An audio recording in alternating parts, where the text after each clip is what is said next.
એક મહિના અગાઉ મેં પ્રેસ કોન્ફરન્સ કરીને પૂરા પુરાવા સાથે જાહેર કર્યું હતું કે મનરેગા કૌભાંડ એ માત્ર બચુભાઈ ખાબડ એમના પુત્ર જ નહીં પણ એમના પણ ગુરુ, એમના મનરેગાના માસ્ટર માઇન્ડ હીરા જોટવાના પ્લાનિંગથી આ મોટું કૌભાંડ થયું છે. અને મેં ત્યારે પણ જાહેર કર્યું કે આ મનરેગા કૌભાંડમાં ભાજપ અને કોંગ્રેસના નેતાઓએ ભાઈ ભાઈ બનીને ભાગ બટાઈ કરી છે.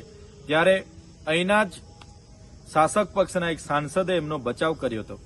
હીરા જોટવાએ મને ચીમકી ઉચ્ચારી હતી કે ગુજરાતમાં ક્યારે નહીં થયો હશે એવડો મોટો માનહાનિનો કેસ હું ચૈતર વસાવા પર કરીશ. ત્યારે આજે ભરૂચ એસપીએ જે પ્રેસ કોન્ફરન્સ કરી, આજે હીરા જોટવા એના દીકરાની ધરપકડ કરી, એના પરથી સાબિત થાય છે કે હું સાચો હતો. અને બીજી સાચી હકીકત એવી છે, હીરા જોટવા 2017-18 દરમિયાન આ આદિવાસી વિસ્તારોમાં આવ્યા ત્યારે તમામ મનરેગાની કામગીરી પંચાયતને અમલીકરણ બનાવીને કરવામાં આવતી હતી. પણ આ હીરા જોટવાએ પંચાયત મંત્રી બચુભાઈ ખાબડ, શાસક પક્ષના તમામ સાંસદો, ધારાસભ્યને સાથે રાખીને આ પંચાયત પરથી કામો આંચકી લઈને એમની જલારામ એન્ટરપ્રાઇઝ અને મુરલીધરન એન્ટરપ્રાઇઝ મટીરીયલ પૂરું પાડશે એવું આખું પ્લાનિંગ બનાવીને બચુભાઈ ખાબડના ઇશારાથી 5 જિલ્લામાં એજન્સીઓને ફીટ કરવામાં આવી અને દર વર્ષે એને રિન્યુ કરવામાં આવી. અને આ એજન્સીએ અને એના કોંગ્રેસના અને ભાજપના નેતાઓ બધા જ સાથે મળીને ક્યાંય પણ આ એજન્સીએ એક પણ ગાડી રેતી, કપચી, સિમેન્ટ, સળિયા નાખ્યા વગર બધા જ ભાજપ કોંગ્રેસના નેતાઓ સાથે મળીને આ બોગસ બિલો મૂકીને, રોયલ્ટી કે જીએસટી વગર બોગસ બિલો મૂકીને કરોડો રૂપિયા સરકારી નાણાં એમણે સેરવી લીધા છે. અને આ એજન્સીમાં જેટલું પણ પેમેન્ટ જમા થયું, લગભગ 5 વર્ષ દરમિયાન 5 જિલ્લાઓમાંથી 2500 કરોડ રૂપિયા એમાં જમા થયા. તેમાંથી અમુક નાણાં આ હીરાભાઈ જોટવા પોતે જ એના પ્રોપ્રાઇટર હતા, માત્ર કાગળ પર બીજાને પ્રોપ્રાઇટર દર્શાવતા હતા.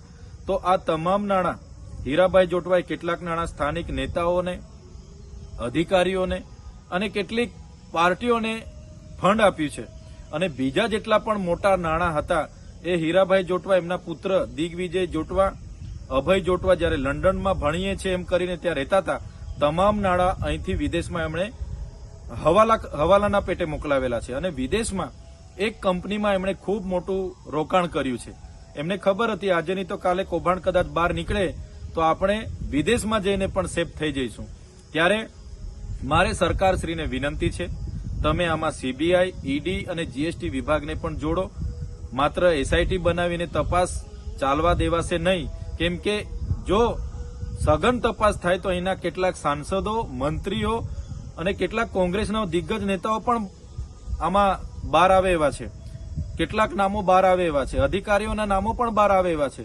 એમાં ટીડીઓથી લઈને નિયામક સુધીના નામો બહાર આવે એવા છે. એટલે એસઆઈટીને આ લોકો નિષ્પક્ષ તપાસ કરવા દેશે એવું મને લાગતું નથી.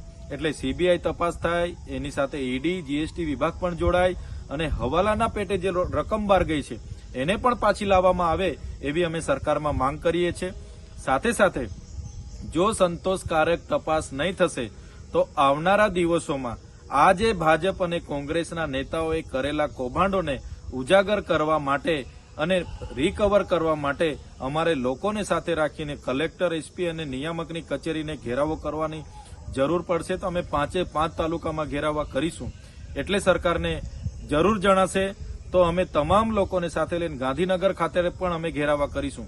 એટલે સરકારને નમ્ર અપીલ છે, તાત્કાલિક ધોરણે આમણે એજન્સીમાં જમા થયેલા નાણાં ક્યાં ક્યાં વાપરેલા છે, વિદેશમાં કયા હવાલે મોકલેલા છે અને કયા નેતાઓ, કઈ પાર્ટી અને કયા અધિકારીઓને એ નાણાં ચૂકવેલા છે, તમામની તપાસ થાય, રિકવર થાય અને એ નાણાંનો ફરી અહીંના ગામોમાં વિકાસમાં ઉપયોગ થાય એવી મારી માંગણી છે.